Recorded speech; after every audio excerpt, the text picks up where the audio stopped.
Congressman Bob Latta, the 5th District of Ohio, is recognized. Well, thank you very much, Chairman and Leader Boehner. Thanks for being with us today.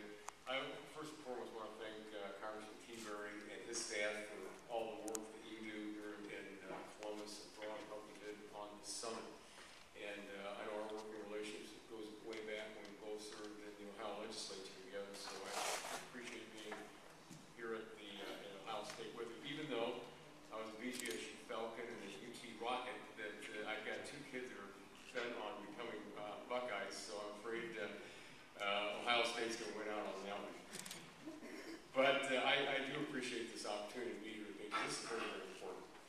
Kind of give you an idea about the 5th Congressional District. I represent the largest manufacturing district in Ohio, and I represent the largest agricultural district in Ohio. So I've got two parallel courses running at the same time, especially when it comes to dealing with energy. I represent the 15th largest manufacturing district in Congress. And what we talk about, you know, when we're out on the quote-unquote recess, I think we're going to have about 73 different meetings and events in our district during this time frame. I'm out talking to my businesses. And, you know, my businesses can manufacture anything. I represent an area that creates car parts, furniture, washing machines, you name it, and very, very precisely made tool machines, CNC type of things like this that are used in all types of manufacturing, and it's all going on right now. But the one thing I hear when I go across my district is very, very simple. You know, we got to have an energy policy in this country. We have to have an energy policy in this country that we can compete in. You heard Leader Boehner already talk about what's going to happen in this country under this piece of legislation the Democrats have passed out of the House. But, you know, what we have to have is that all-of-the-above strategy. And that all-above strategy, again, you know, it consists of coal, it consists of nuclear, oil, natural gas, geothermal. And in my district, I have two companies that are going to be producing solar panels. I've got the 4 working wind turbines in the state of Ohio outside my back door in Bowling Green. I've got 2 ethanol plants, biodiesel. I've got a company working on a hydrogen engine.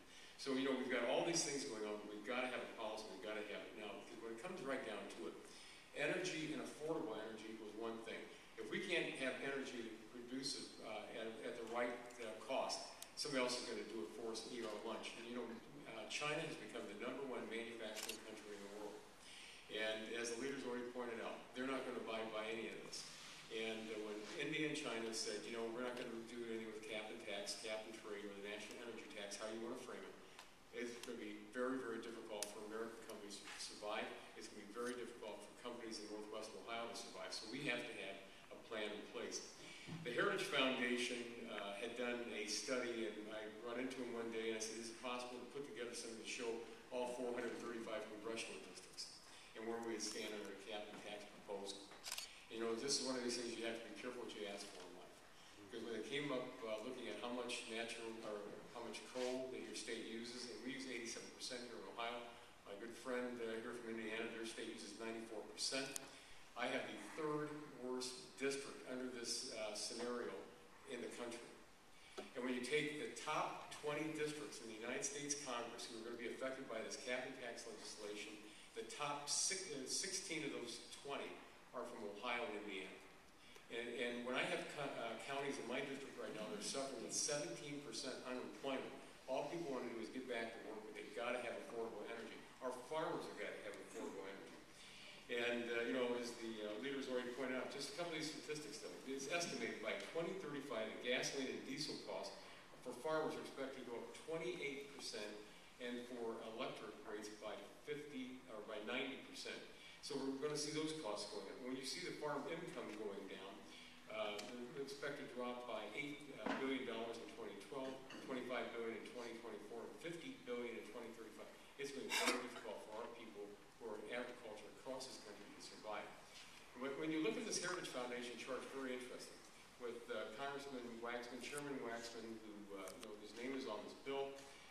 When you look at the bottom, though, who's going to be least affected in this country by this piece of legislation? In the bottom 8 districts, Speaker Pelosi and Chairman Waxman's districts are in it.